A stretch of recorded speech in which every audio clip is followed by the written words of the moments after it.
How are you doing? Welcome to the video this week. This is a formal introduction of my cats. Ironically enough, they found themselves here just in time for me to start filming, so just enjoy them. I'd like to first introduce you to my old man Gus. This is him. Say hi, Gus. And this is Lyra, my queen. She's ready to leave. Bye. And I just am here to tell you their lore, as the kids these days are saying, and talk about how I got them, their quirks, how much I love them. Basically, I'm just giving myself an excuse to talk about my cats, because I mean, just look at him.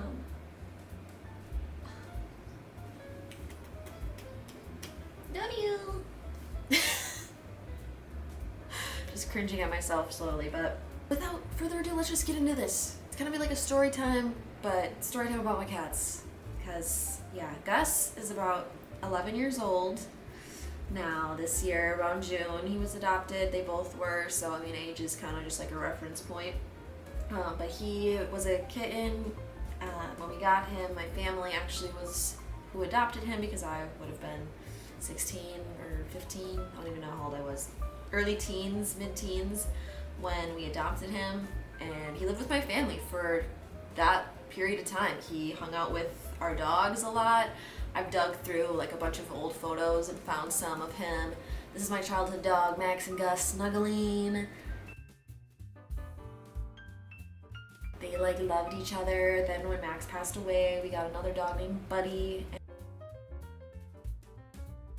And him and Buddy cuddle and snuggle. He just like loves to love on other animals, which is hilarious to me, especially dogs. Like him getting used to Lyra has been kind of a uphill battle, just because he's never been living with cats until now. So yeah, that's when we adopted him.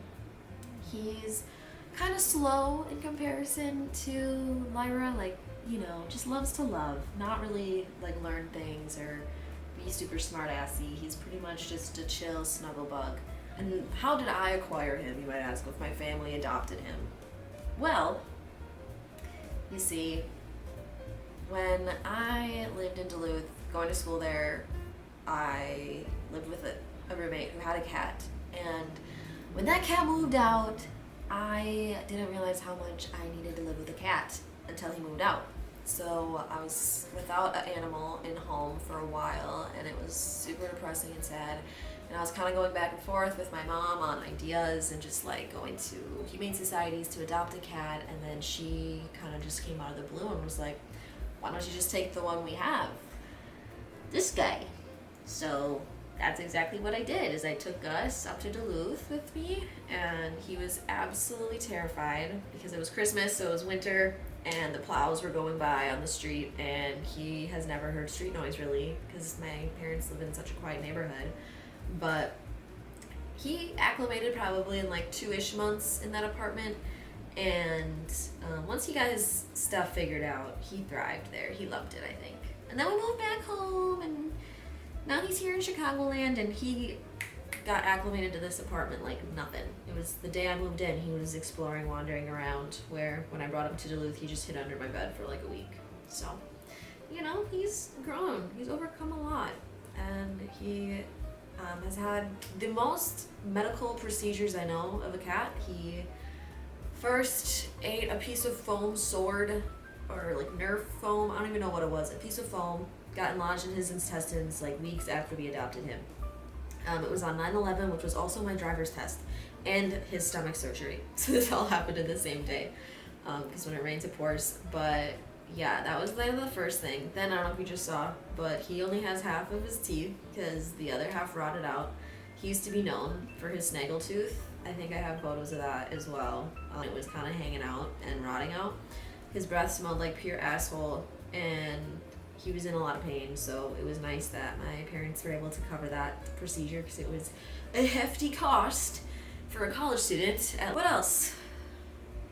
Oh, he didn't have a procedure done, but he had to get an x-ray done, which was for his tail when he got caught at Aquina. I actually did a whole vlog when that went down, so feel free to watch that video. But that's kind of his lore, his story. You can see his tail's still kind of like limp and weird, but sometimes it works out for him. Sometimes it works, I guess. But yeah, now he's my bestie. He's the sweet one. He loves to snuggle, loves to be held, loves to be touching me. And every day I cry about how he's old and getting older, and like it's so sad. But that's part of life, you know. Anyways, Lyra, the other one. Lyra, come here. Do you want me to move the blanket? Here, Lyra, come here. Come here. Good girl. So this is Lyra. She's my most recent cat, and I think like the cat that like, you know, makes me feel like I'm grown. But when I was growing up, I always wanted a cat that was mine. My mom would always say, you have cats, look, you have cats, you have dogs, all this stuff. And I'd be like, but that's not my cat.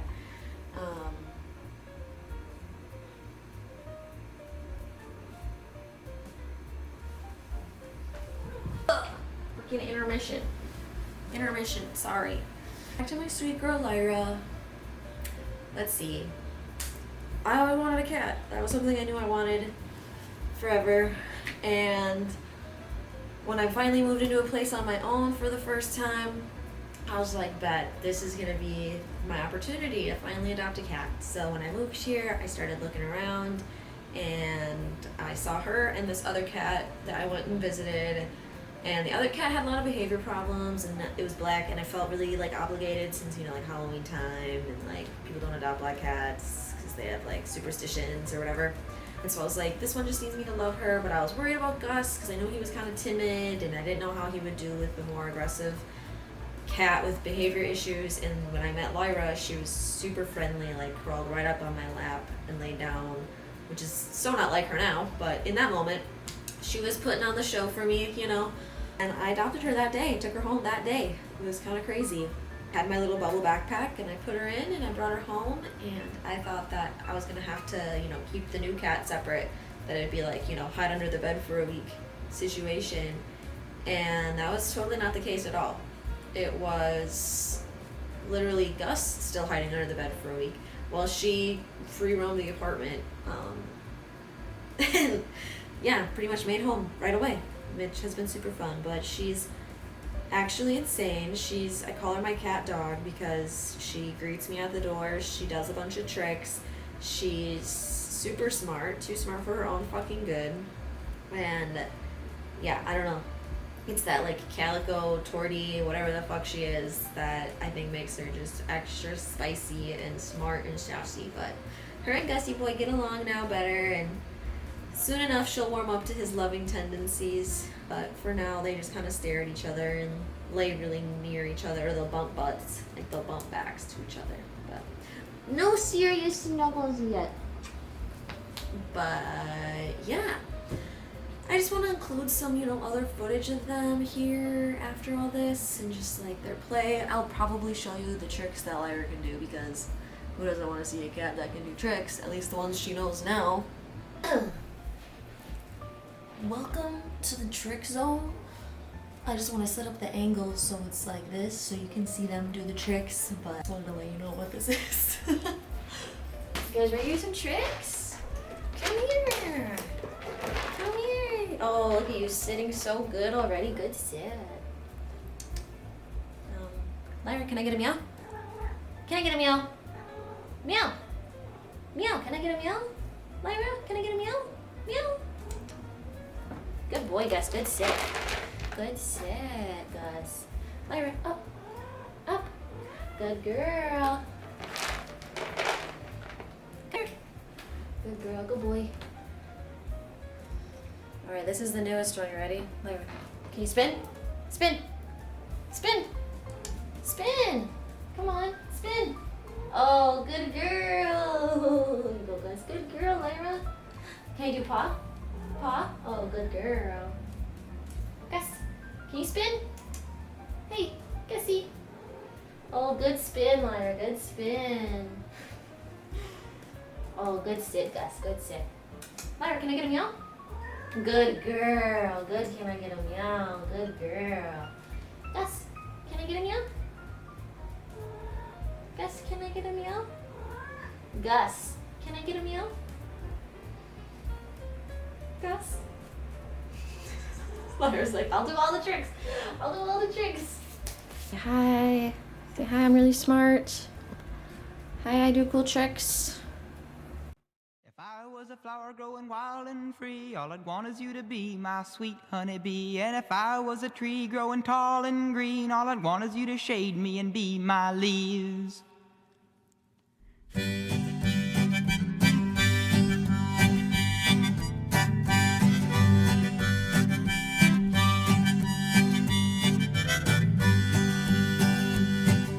If I was a flower growing wild and free, all I'd want is you to be my sweet honeybee. And if I was a tree growing tall and green, all I'd want is you to shade me and be my leaves.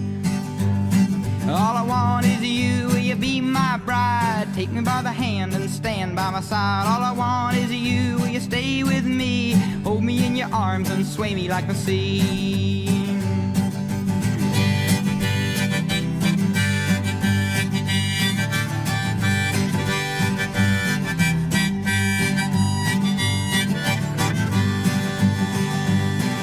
If you were a river in the mountains tall, the rumble of your water would be my call. If you were the winter, I know I'd be... And yeah, I hope you enjoy getting to know my kitties because I love them so fucking much. They are literally my children. I would die for them. I would freaking do everything for them. I spoil them with the bestest food and the bestest treats and the bestest vitamins. I just love them so much. So thanks for getting to know my cats. And thank you so much for watching. Maybe you are going to be inspired to teach your cats a trick. Get a cat, adopt, don't shop. Your cat's fixed. It's really important. There's already a billion, million, trillion cats in this world. We don't need any more. Stop breeding them. Plenty. Go to the Humane Society. They're overflowing. Thank you so much, and I hope to see you in the next one.